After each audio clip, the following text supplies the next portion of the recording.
Mora conducts physician-led support groups, helping people live healthier, happier lives, free from chronic diseases like diabetes, hypertension, and obesity. And on our podcast, Health and Mora with Dr. Lori Marbus, we bring to you nutrition and lifestyle medicine experts and extraordinary guests to empower and inspire you with their knowledge and stories of plant-based lifestyle so that you can be your healthiest self. Welcome to the podcast. I'm Dr. Lori Marbus, and I'm very excited to bring on someone onto the podcast who has been a good friend for a long time, Susan Benigas. How are you? Hello, Laurie. It's just a pleasure to be with you today. Oh, thank you. Well, you have so many titles, including, is it CEO, executive director? What is your exact title for the ACLM? Executive Director of the American College of Lifestyle Medicine. Okay, the woman behind the machine that's bringing lifestyle medicine to America, which we will get to, but I want to learn more and tell more of the audience about you as a person. So maybe you can just tell us a little bit about who Susan Benigas is. How did she get into this really fascinating field? Oh, okay. Well, hey, I am happy to.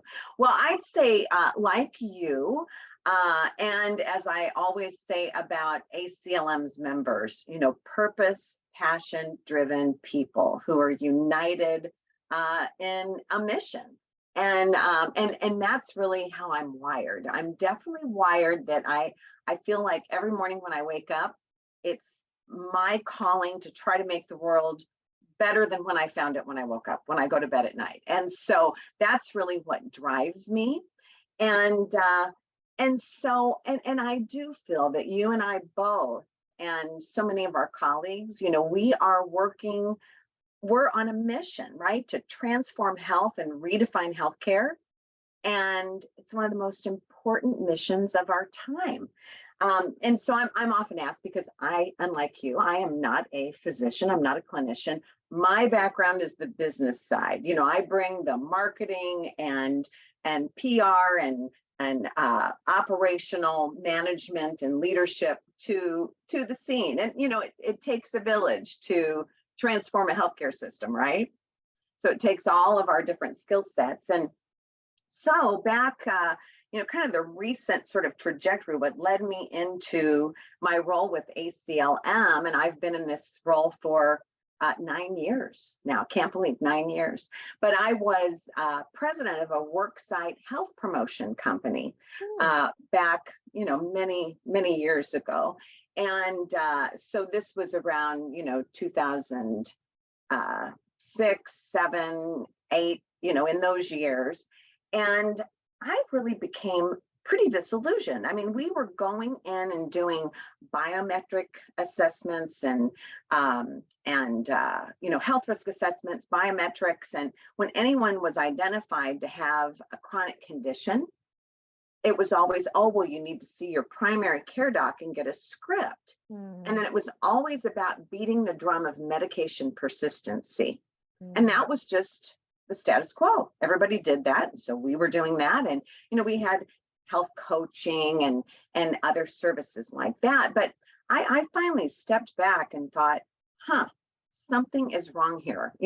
We had 70% of all Americans, 90% of all seniors taking prescription meds. We spent more than the rest of the world combined. And while we're grateful for modern medicine, and you're a conventional medicine doc, ACLM represents conventional medicine docs, it's like, wow, I just don't believe that God designed us all to become chronically ill and dependent on pharmaceuticals at this, breadth and depth and scope. And when, type 2 diabetes can no longer even be called adult onset because so many children are being diagnosed with this degenerative condition. And anyway, I just thought something is wrong here.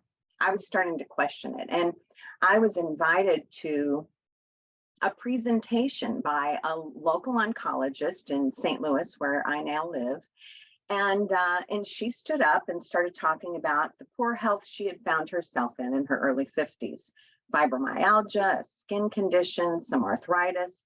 And she held up a book and said, but this book has changed my life and is changing the lives of many of my patients.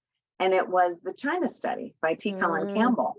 Now, this was in late 2007. at this particular moment in time. Well, I had never heard of the China study, and which, as you know, hailed by the New York Times as the most in-depth study of the relationship between nutrition and human health ever in the history of mankind.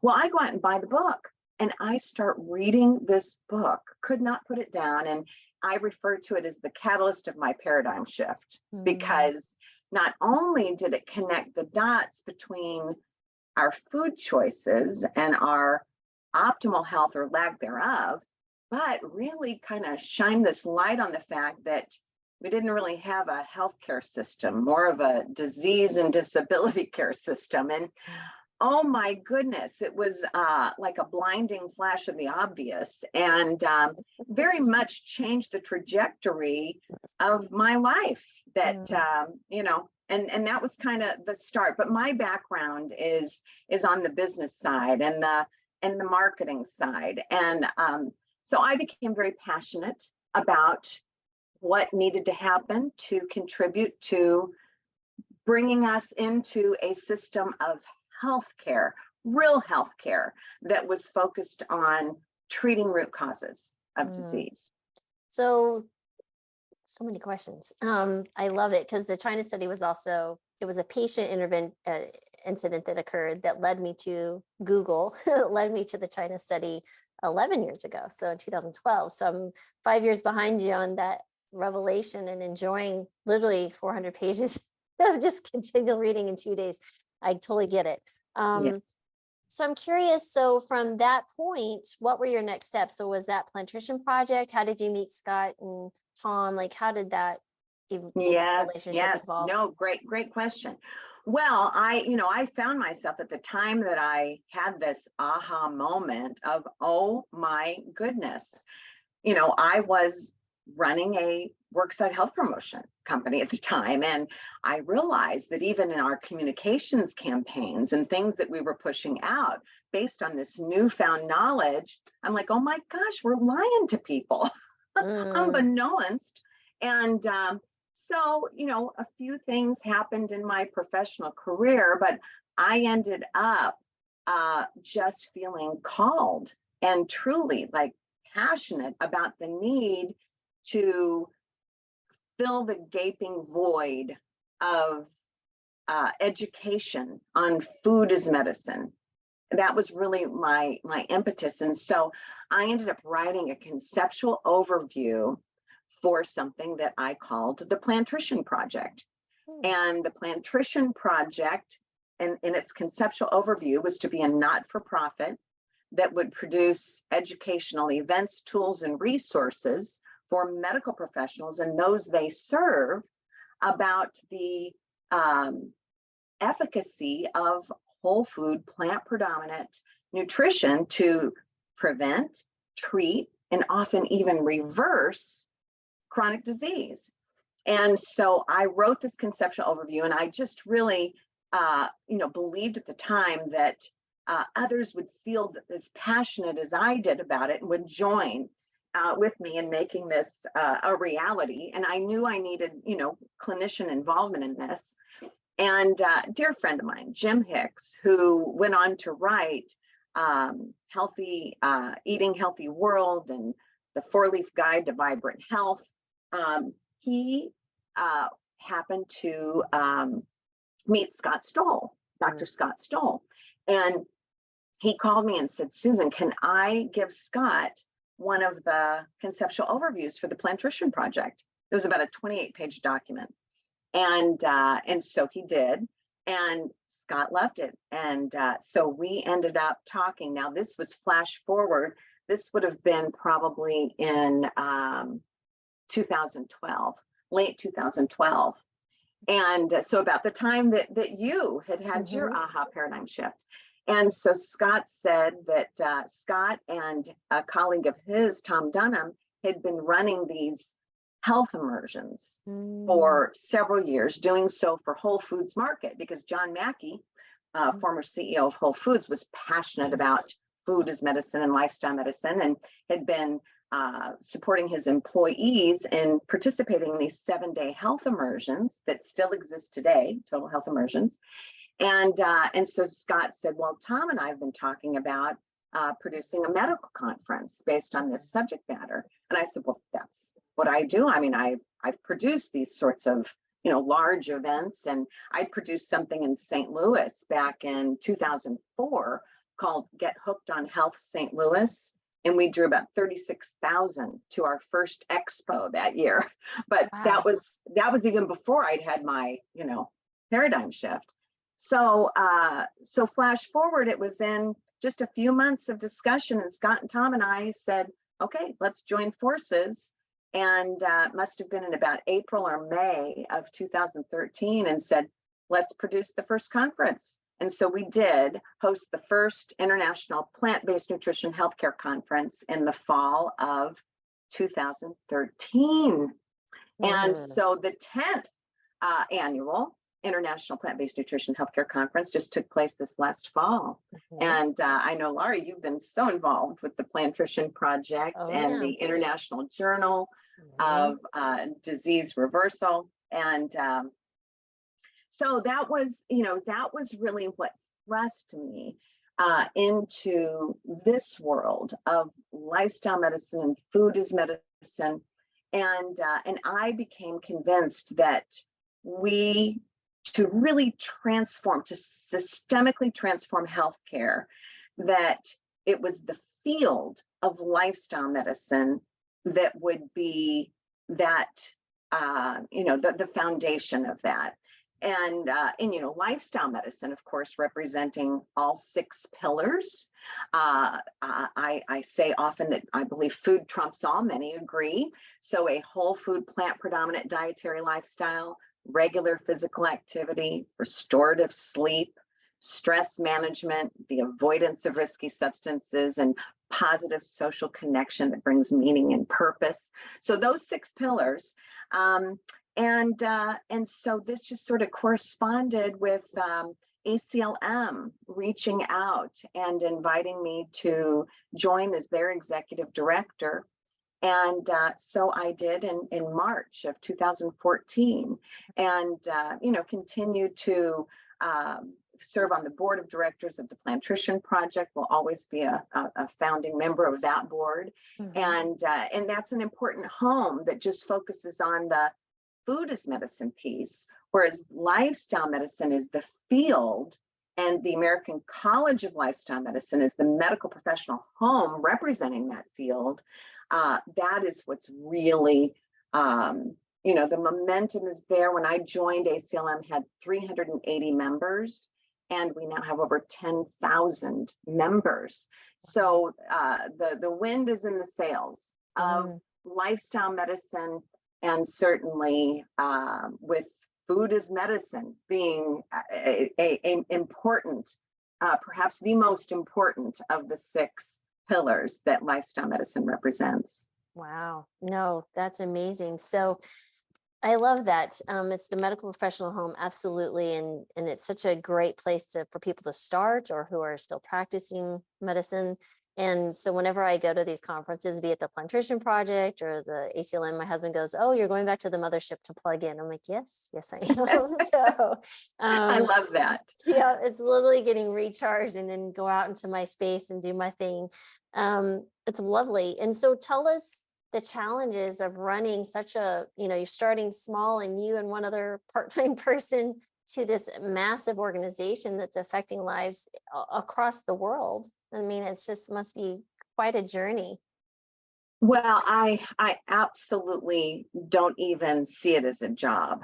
I absolutely believe that it's a calling. Yes. I truly, truly do. I believe it's one of the reasons that I've been put on planet Earth, to have the opportunity to, to help lead this. And ACLM has been the beneficiary of extraordinary leadership since its inception. I mean, the physicians, medical professionals that are part of ACLM's board of directors are just exceptional, visionary people. And it was in 2004. So, ACLM next year in 2024, it'll be ACLM's 20th anniversary. So in 2004, it was Dr. John Kelly and a group of visionary physicians who saw that there was no other field of medicine that represented evidence-based therapeutic lifestyle intervention to treat, reverse, and prevent the chronic disease that was already ravaging the nation back then.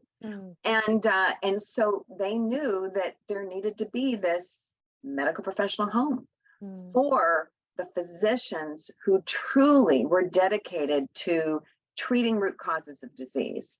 So that was the founding and the impetus of ACLM, and it came together.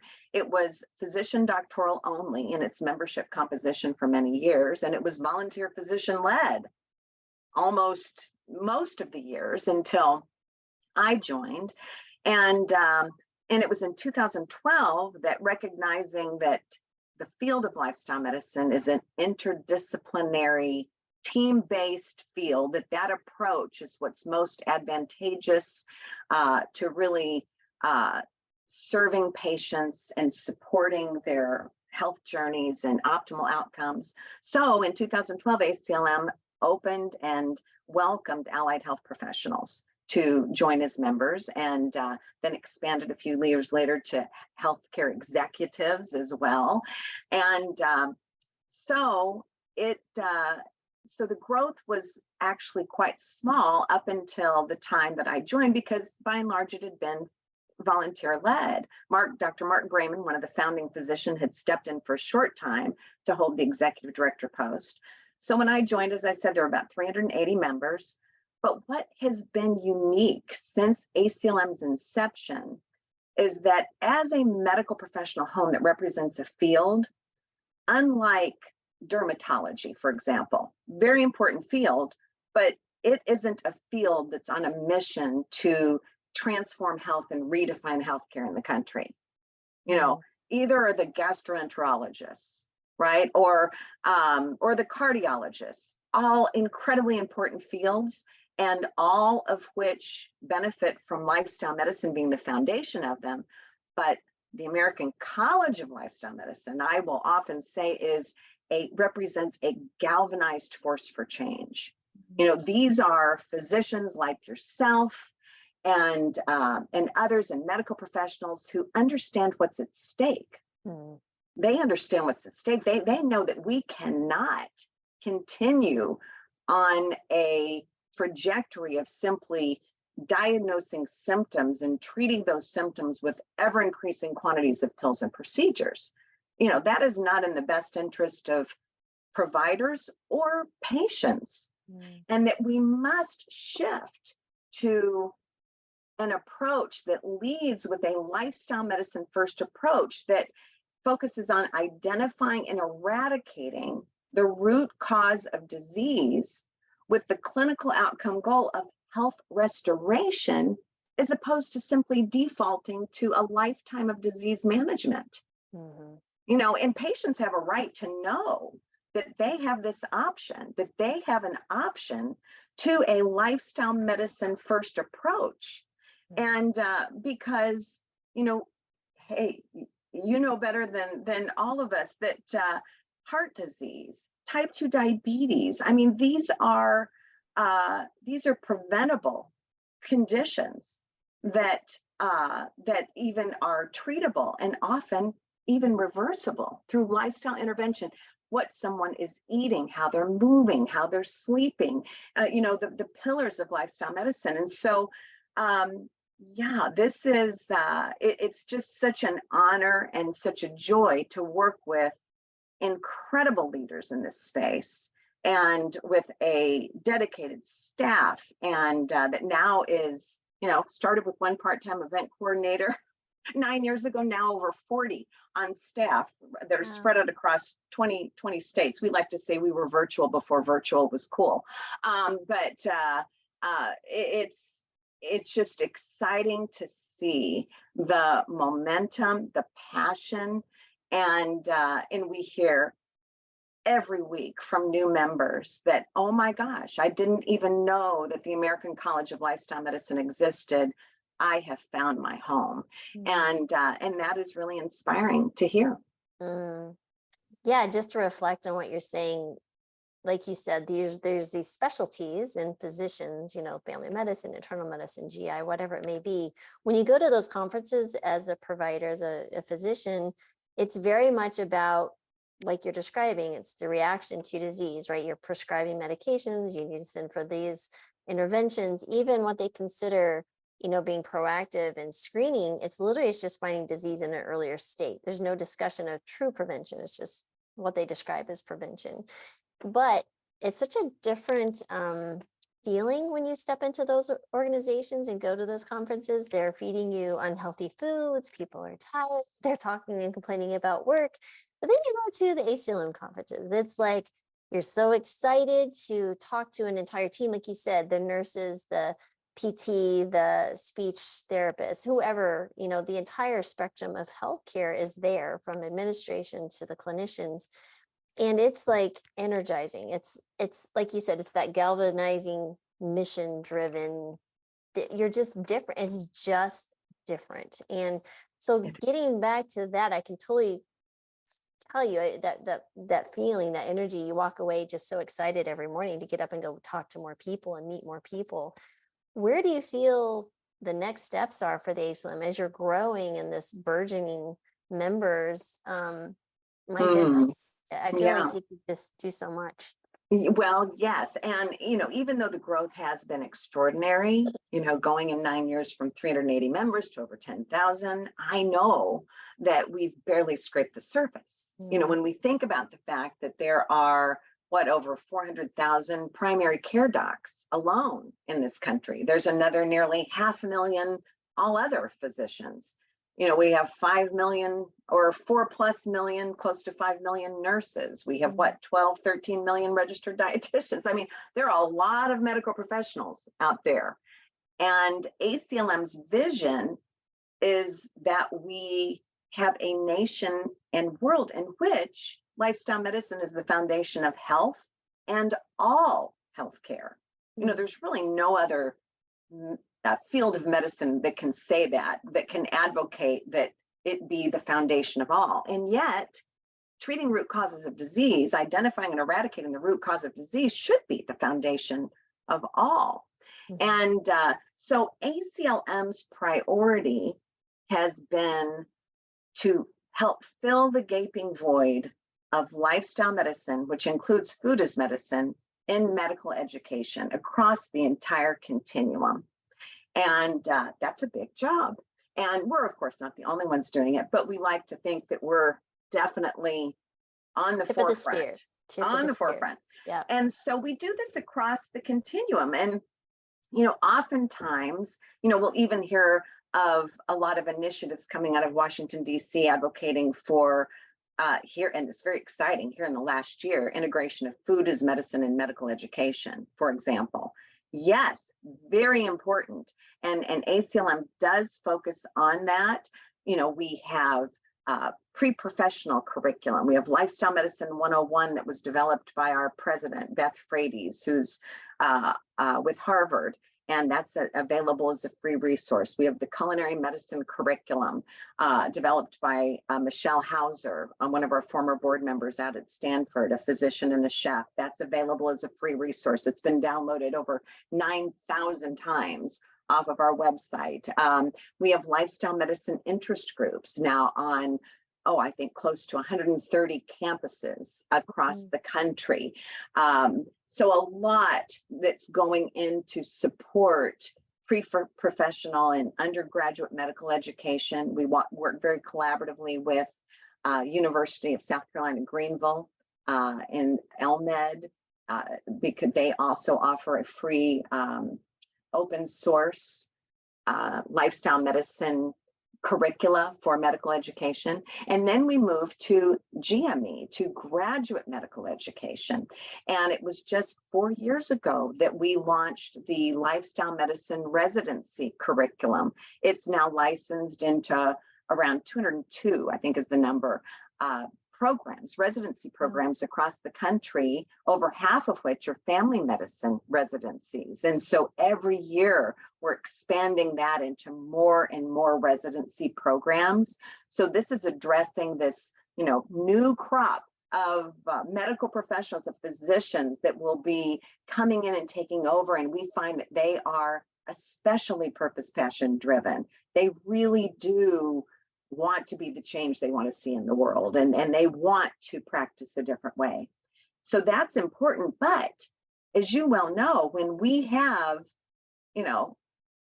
such a huge percentage of Americans, what, over 60% of Americans have at least one chronic disease, over 40% have two or more. And as we said, now way too many children are being diagnosed with chronic disease.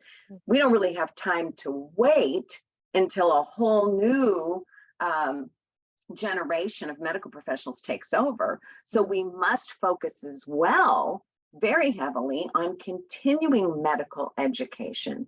And so ACLM has invested heavily in that area too, with a whole host of online courses found on our learning management system at lifestylemedicine.org. And Lori, I know that you have even been promoting, which we're so grateful for, our new, it's a 5.5 hour free lifestyle medicine and food as medicine essentials course that we launched and made available on a complimentary basis. We're donating 100,000 registrations for this particular course, and we did so in support of the October of last year, the White House Conference on Hunger, Nutrition, and Health. And we were so privileged to be showcased by the White House as one of the organizations that was really supporting heavily the mission of this particular conference. And so that was what we did in support of that. And so through the middle of this summer, we're promoting heavily the course, and it consists of 1 hour introduction to lifestyle medicine, and then a module on nutrition for prevention and risk reduction, and a second module on nutrition for treatment and risk reduction. The other one is for prevention and longevity. And so these three modules combine into 5.5 hours of CME. It's also MOC for AAFP and for ABIM and for the American Board of Lifestyle Medicine. And so that can be accessed by any of your listeners, any of your physicians or medical professionals, other clinicians at lifestylemedicine.org/WH conference for White House conference. So lifestylemedicine.org/WH conference. And it's an incredible course that we certainly hope will be a spark to, I like to say, ignite catalytic transformation of our healthcare system. And so we certainly hope that it is something that throngs of medical professionals will take advantage of. No, it's wonderful. It's like you describe, a catalyst for a different language. We need to start thinking and speaking differently. So we really need that beginning open book of like, where do I even start? I totally get that for sure. No, I, back in 2012, when I first started with the nutrition piece, right, and switched my family to plant-based nutrition and really started searching for like, how do I do this in practice? It was such a blessing to find the Plant Nutrition Project and, the ACLM. And it's been really fun to see everything grow. It's so, thank you. If nobody says thank you, I'm sure they do, but for your hard work and dedication, which I'm sure there were many personal sacrifices involved over many years. So we're all thankful for your work. Thank you. And my question is, it's interesting. I'm going to kind of harpen back to something that I guess I was in the fall. There was, so of course, Mora is all about lifestyle medicine, and we literally practice it on a day-to-day basis. What was interesting, there was a Twitter, and I don't recall the physician's name, but my CEO co-founder sent this to me. It says that he was a physician. He's saying, I don't think physicians should be actually implementing lifestyle medicine. They should be coaches or dietitians. And so I feel like he missed the entire understanding. So how, let's say, would we address that if we come into contact with colleagues that we're trying to share this amazing message? I know how I would do it, but what would you recommend for someone who's kind of butting heads with someone is like, that's outside of my scope? Oh gosh. Well, hey, I mean, lifestyle medicine, as I explained, it was, even the American College of Lifestyle Medicine was founded to represent therapeutic lifestyle intervention to treat and reverse already existing disease. And if the therapeutic dose was efficacious for treatment and reversal, then prevention is a natural byproduct. Because take the American College of Preventive Medicine. I think it's been around 70 years or close to it. So, I mean, it's been around forever and has done a great job when it comes to prevention of infectious disease. Mm-hmm. But as far as prevention of chronic disease, Mm-hmm. that has not happened. That has not been prevented so far. So we were really at the point that it's too late to just focus on prevention of chronic degenerative disease when you have over 60% of the population that already has been diagnosed with at least one. Prevention's incredibly important, but we must focus on treatment. Lifestyle medicine is treatment. And when it comes to treatment, typically you're getting into medication de-escalation. And all our physicians and our PCPs, they've been trained in medication escalation. Oh, yeah. But it's our lifestyle medicine docs and PCPs that have been trained in de-escalation. And this is why when, if you're focused on something that's strictly about prevention, then certainly that's a completely different conversation. But if we're really talking about lifestyle medicine for treatment of chronic disease, and even select autoimmune conditions as well would fall under this. There's certainly a great deal of evidence that supports that. 100%. Then the physician must be the quarterback of the team, certainly relying on the interdisciplinary team members as important members of that team, but it's really imperative that it be physician-led. I agree 100%. And not only that, it goes back to all the guidelines of any chronic disease. The first thing they say is lifestyle or intervention. Yes. And so that's the guidelines we should be following 100%. And I see it too, as physicians are in a unique place, right? So we are kind of in a society, we have so many touch points. So if you have a general family medicine doc has maybe, let's say 2,000 people on their patient panel, you have an opportunity to cause quite an interesting spread of that information through a community, because you're touching those lives, and then those lives touch other lives. And I just feel it's such a catalyst of movement of information so much faster than some other way, versus like a 100%. Health coach. It's so true. And it's that I like to refer to that as the exponential impact. Yeah. And that was such a driver for me. And even when I wrote the conceptual overview for the Plantrician Project, and then in joining ACLM, because it is true, for every physician in particular that we reach, every physician who, like you, Lori, has that paradigm shift and begins to integrate lifestyle medicine and food as medicine into your personal life and into your professional practice, because most physicians do have a patient panel of 500, 1,000, 2,000, 2,500, that ripple effect is incredibly impactful. And that's what we need, because we do teeter on the brink of healthcare cost-induced bankruptcy in this country. We've got to have that ripple effect. And, we often talk about the fact that 80%, some would say as much as 90% of the spending on healthcare in this country is paying for the treatment of conditions rooted in poor lifestyle choices. Well, that's the best news any of us could hear, because that means we can do something about it.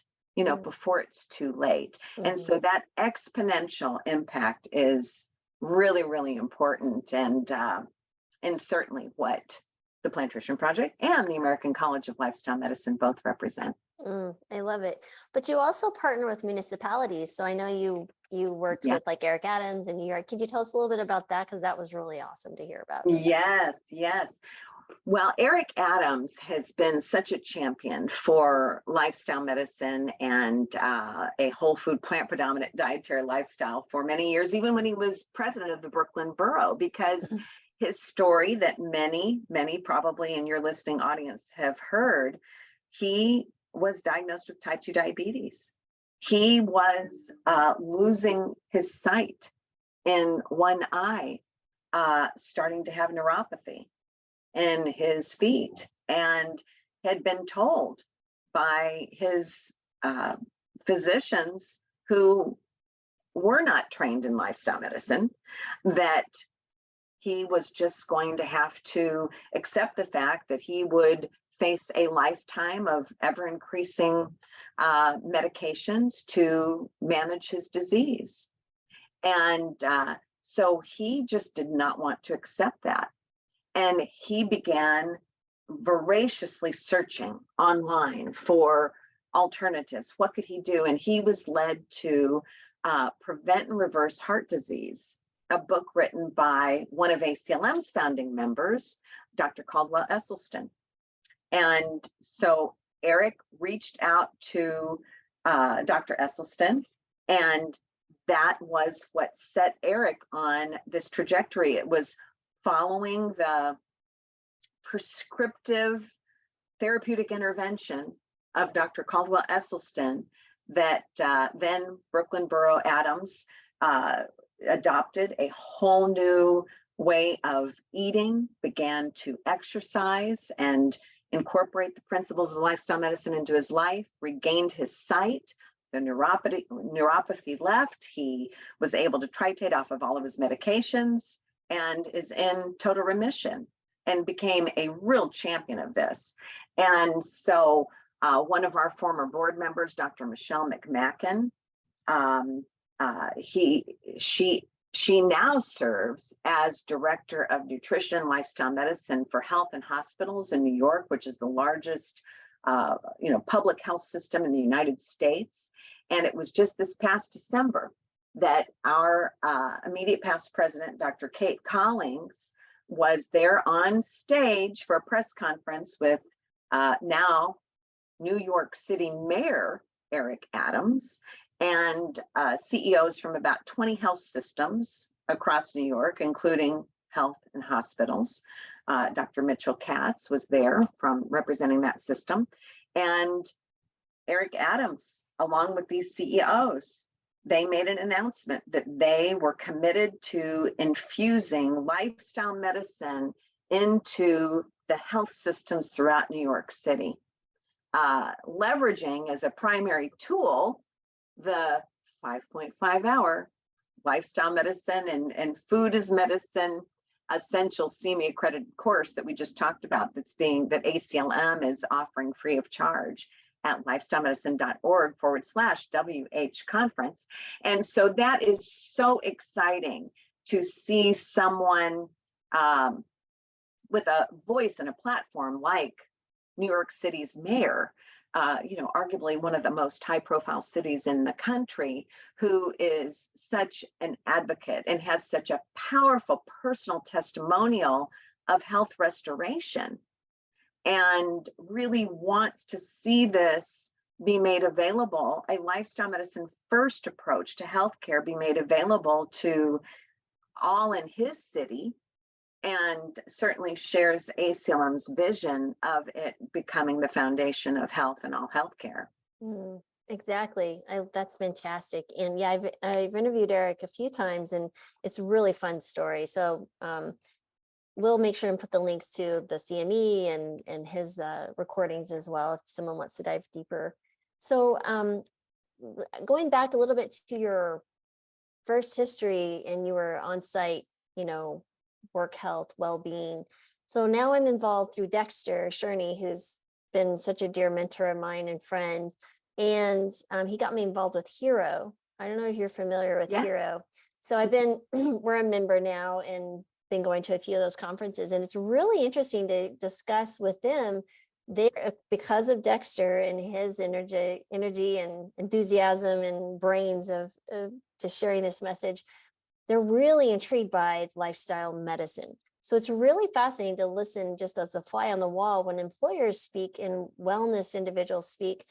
There's a when you speak to them, like, for example, what I'm doing, I'm like, we provide lifestyle medicine, like, oh, your coach is like, no, we're actually a medical practice, doing the deprescription, the monitoring, teaching as well.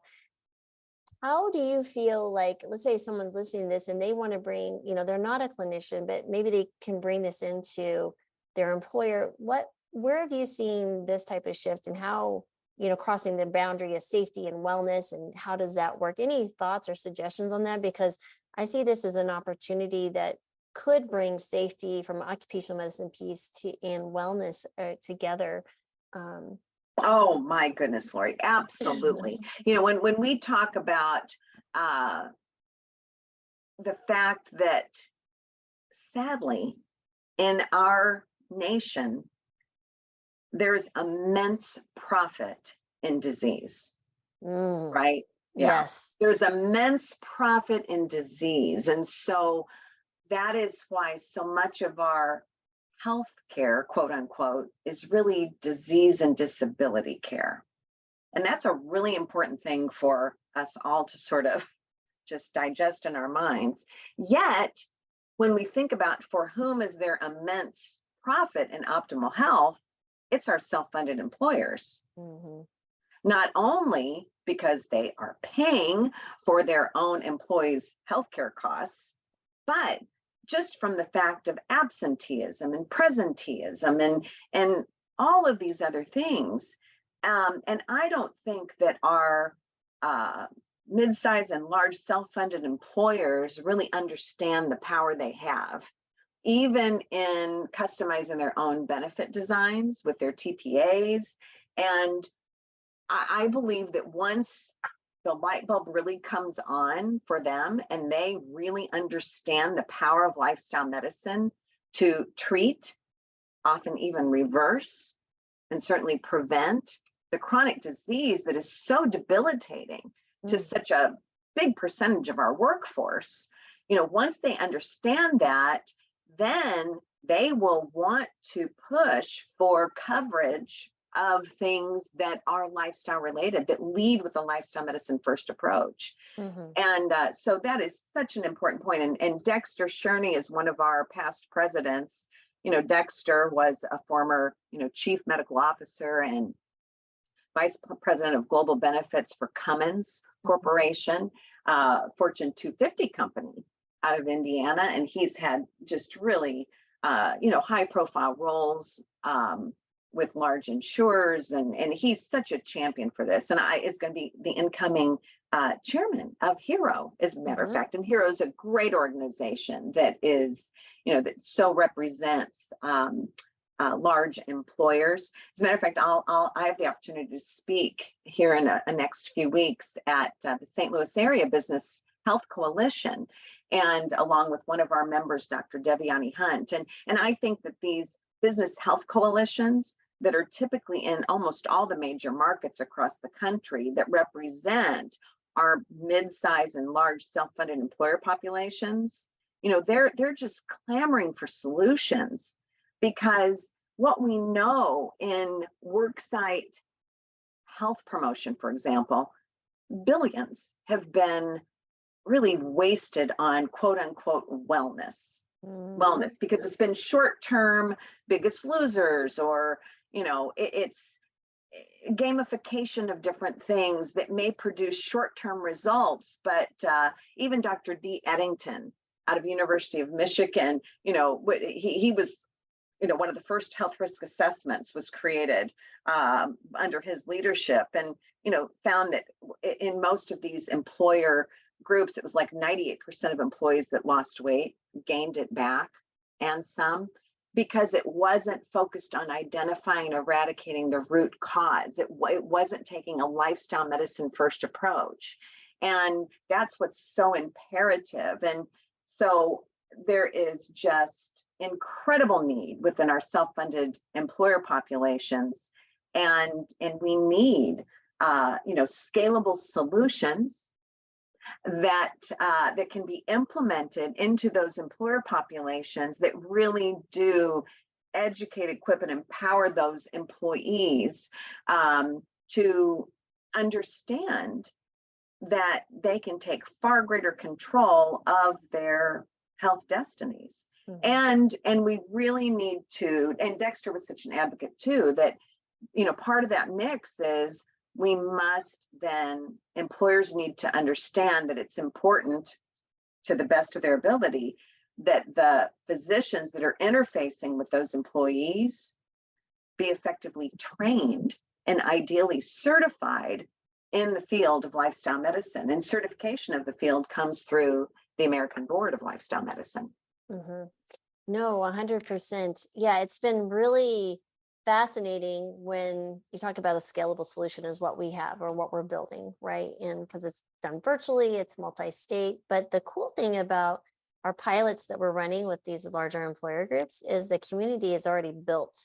The struggle that we're going to face is enrollment and engagement of the employee, and seeing how we incentivize that, how can we proceed and really take that off. But my experience previous, because I've done in Colorado where I was, we actually started lifestyle medicine in the hospital that was providing care for the two largest self-insured employer groups in Western Colorado. And we literally sent out one email. We had 106 respondents. And this was 8-9 years ago. And so I was shocked because I only had space for 30. So we had to do rolling, groups. And by the time we were done, I think only one person dropped out of all of those people.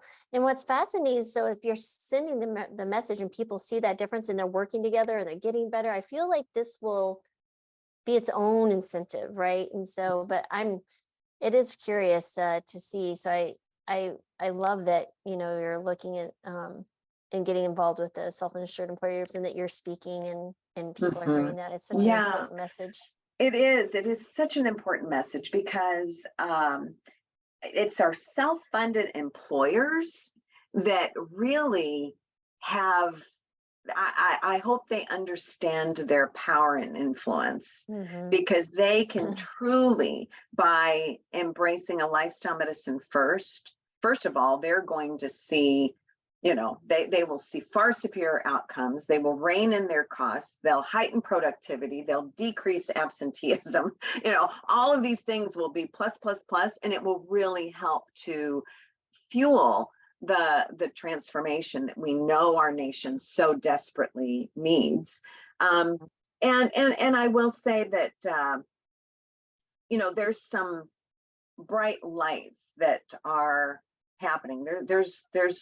We see the winds of change are blowing in the right direction in many ways that support what you and I are both advocating.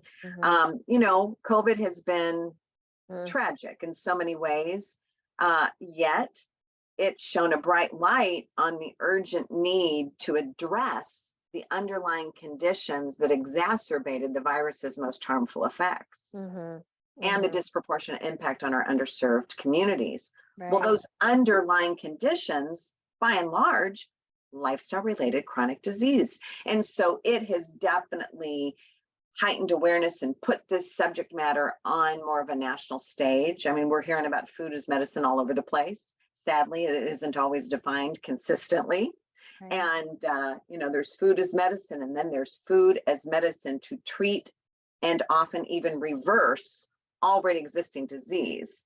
And, eating for prevention and eating for treatment and reversal are not the same thing, right? Yeah. And so we know that, we are strongly, working through, we would love to see this complimentary course that we're offering, that all of the clinicians on the front lines through our federally qualified health centers take advantage of it, because our FQHCs are reaching Medicaid populations, Medicare, some uninsured, some privately insured, but it's through that network that we really want to make a lifestyle medicine first approach to healthcare available to all people, regardless of socioeconomic status.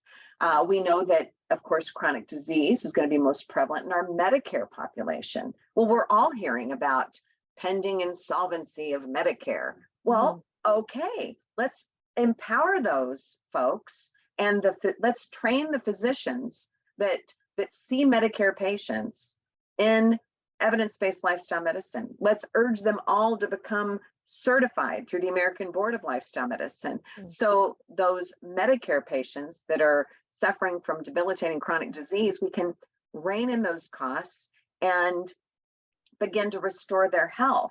There's just, so it's a multi-pronged approach that we must take through, government-funded healthcare, through our self-funded employers, through private insurance, but we're seeing this shift start to happen. Even Humana, we issued a press release in December that Humana is now promoting lifestyle medicine throughout its network.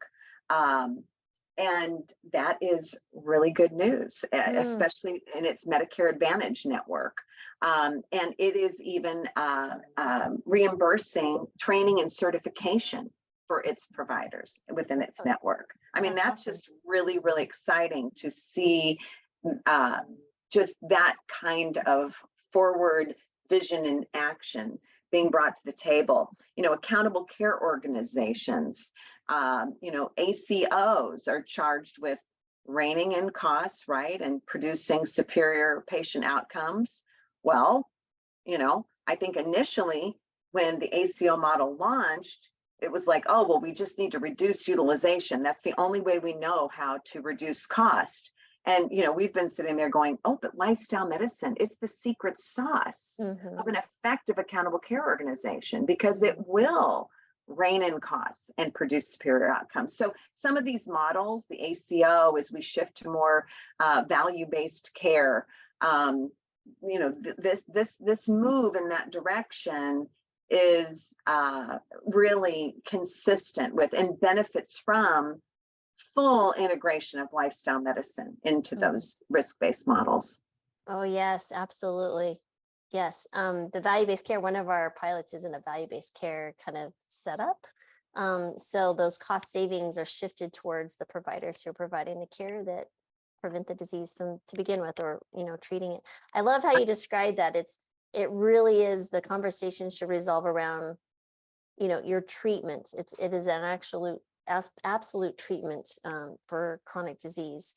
So I know I've kept you for quite some time now, but if you were to have one wish as our closing hour here, one wish, what would that be? What would Susan Benigas wish to the world be?